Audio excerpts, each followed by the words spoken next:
Hello again, thanks for joining. So this model is from a brand called Primex, but this is actually a Marklin model. Primex was a kind of budget range that Marklin introduced around about 1969, and they ran it to around about the early 1990s and then changed it over to Marklin Hobby. The models they produced were a range of cheaper versions of their main core range, or sometimes other models from manufacturers. I think Hellion actually produced some, and I've seen some other models with vehicles which have been made by, I think, Viking or somebody like that, and badged as Primex, however you pronounce it. This one anyway is number 4552. The label from the end of the box has actually fallen off. And you can see that it's a container wagon, very much like many other container wagons. But we're going to have a look at this model and see what it's all about. So let's get it open.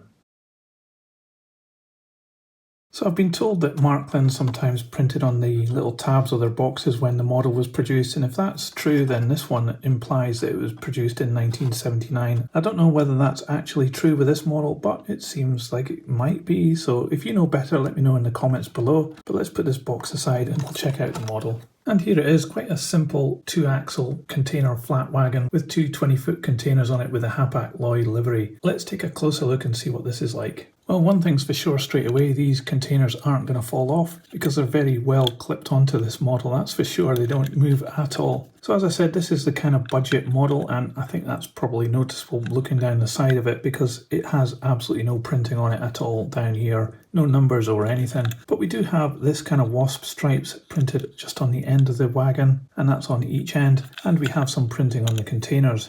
Obviously the Hapag-Lloyd livery. It's not been done that well, I don't think. It's a bit of an overspill on the ribs there, and the lettering looks a bit odd to me. It's maybe the wrong font, possibly. I'm not quite sure, but we do have numbers up the top here, and it's the same number on both containers. So they've obviously cut corners there and just made the same container here. But it is quite a good moulding. There is the ribs and the rivet detail on it, and at the end is a good representation of the doors as well. This one looks as though it's a little bit discoloured, but you know, it is getting on a little bit. On the roof there's not much detail, it's quite plain actually. They could have done something a bit better with that. And there's a few scratches on this particular one because, you know, it is a second-hand model. But looking at the wagon, it's not too bad at all. We've got brakes very close to the wheel, which is really quite cool, and the springs and the axle boxes, they've been moulded really quite well. We've even got these little tie-downs hanging off the edge of the wagon too. The centre section is pretty plain, I think, and without any printing on it, it does make this rather dull wagon.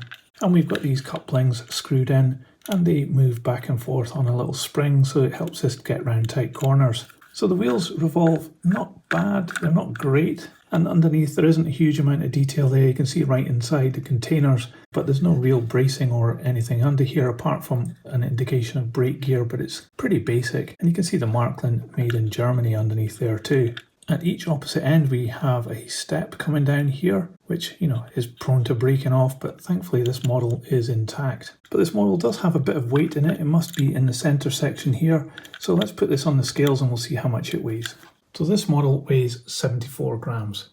So this Primex model container wagon is quite an interesting model from a period of Marklin's history when they were trying to offer some budget models to attract new customers to the hobby. This model isn't too bad actually. It's got a nice level of detail. It's not super detailed, but it's not too bad. The containers look okay. I think the printing lets it down a little bit, and especially the fact it doesn't have any printing actually on the wagon itself makes it look a bit dull. But then you do get some good details here, like the brakes in line with the wheels. The wheels are all metal and they look pretty good. And you do have those wasp stripes on each end, which just brightens it up a little bit. So it is a rather dull model, but you know, it was made to a budget and I think it's decent enough. I think it would stand up even by today's standards, and especially in a longer train, it would look okay. Those couplings, they're screwed on, so it's obviously not NEM pockets, but with a modern day 3D printer you could definitely create something to add NEM pockets onto this, and then you've got modern couplings and off you go. So I guess it all comes down to price, because these 2-axle container wagons, lots of manufacturers make them, so you've got a lot of choice. So if this came up at a cheap price, I think it's probably worth having, but I wouldn't spend more than maybe £10 on this, that's for sure. It was a discount model when it was released, and I think it should still remain a discount model. But it is an interesting model from a period in Marklin's history, so for that I think it should be commended. But what do you think about this wagon? Let me know in the comments below, I'd love to know your thoughts. And if you liked this video, please give it a thumbs up, it really helps this channel. I'll put this on the turntable so you can see all the way around, and thanks for coming along with me on my discovery of model railways from the past, and I'll see you on my next video. So model trains, model worlds, choo-choo, model trains, tiny worlds, choo-choo, model trains, model worlds, choo-choo, model trains, tiny trains.